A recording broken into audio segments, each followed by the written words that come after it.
Welcome to today's Business Report.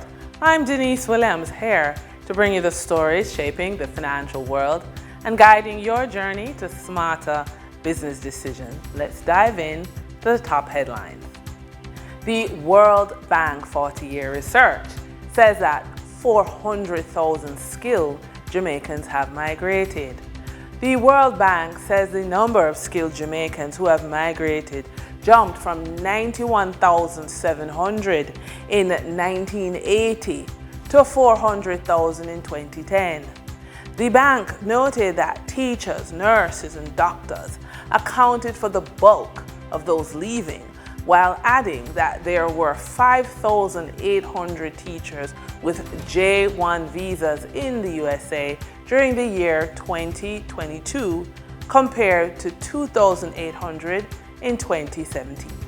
Despite my experience in the supermarket, officially there was no change in Jamaica's overall inflation rate for March 2025, as the latest figures from the Statistical Institute of Jamaica show the All Jamaica Consumer Price Index held steady at 141.8, the same as in February.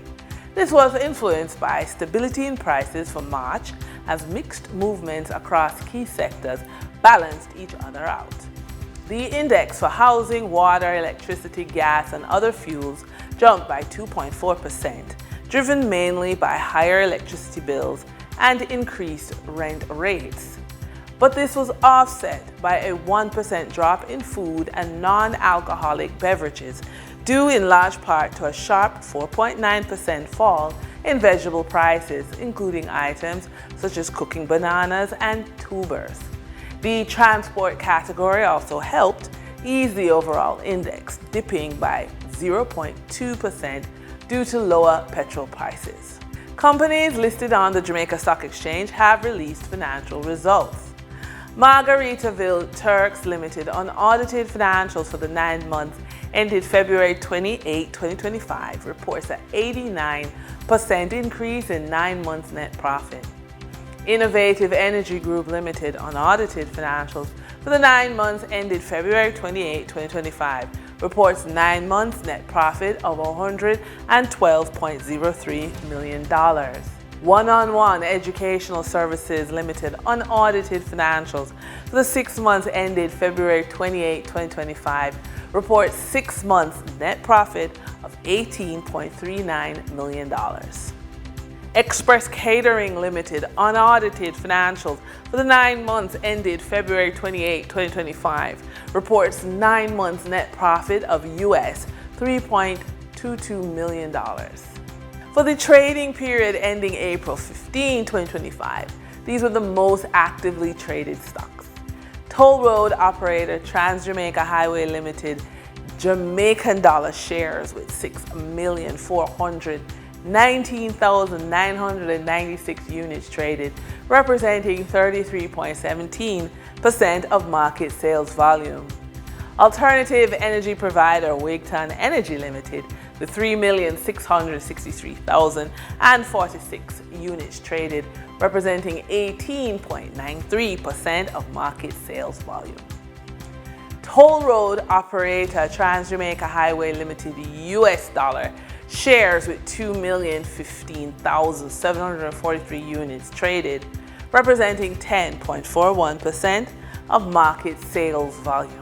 We now shift our focus to the Forex market rate set by the Bank of Jamaica. On April 15, 2025, the Bank of Jamaica reported US $60.45 million purchased and US $52.56 million sold by Forex traders. Forex traders earned $1.40 per dollar, selling the US at $158.57 and buying the US at $157.17. The Canadian dollar netted Forex traders $4.53 per transaction, with selling at $116.94 and buying at $112.41.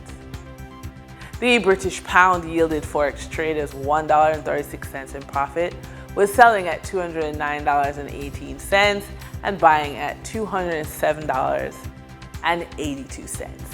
For our credit report tip of the day, in today's real estate market where prices are climbing faster than ever, the smartest buyers aren't just those with cash. They're the ones with strategic credit.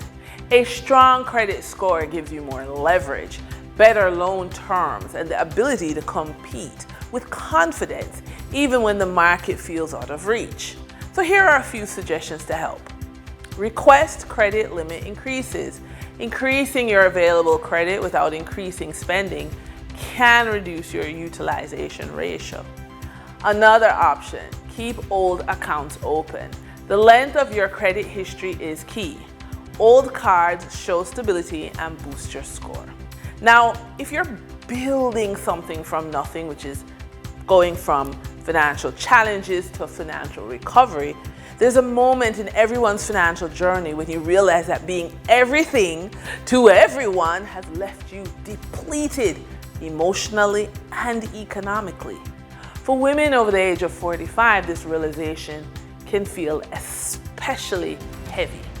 After years of giving, managing, and smoothing things over at home and work, the savings account is thin, the investment portfolio underperforming, and retirement feels more like a question mark than a plan.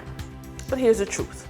It is not too late to redirect your energy. You don't need to start over. You just need to start smarter. Let's move from guilt to growth and build consistent cash flow from a place of clarity, not crisis. So here's some ideas. First, track 30 days of cash flow. Use an app or a notebook to see exactly where your money is going. Next, consider following the 70-20-10 rule. Live on 70%, save and invest 20%, and give 10%. And adjust to your current financial recovery stage. And that wraps up today's business report. I'm Denise Williams, reminding you that every financial decision is a step toward your future.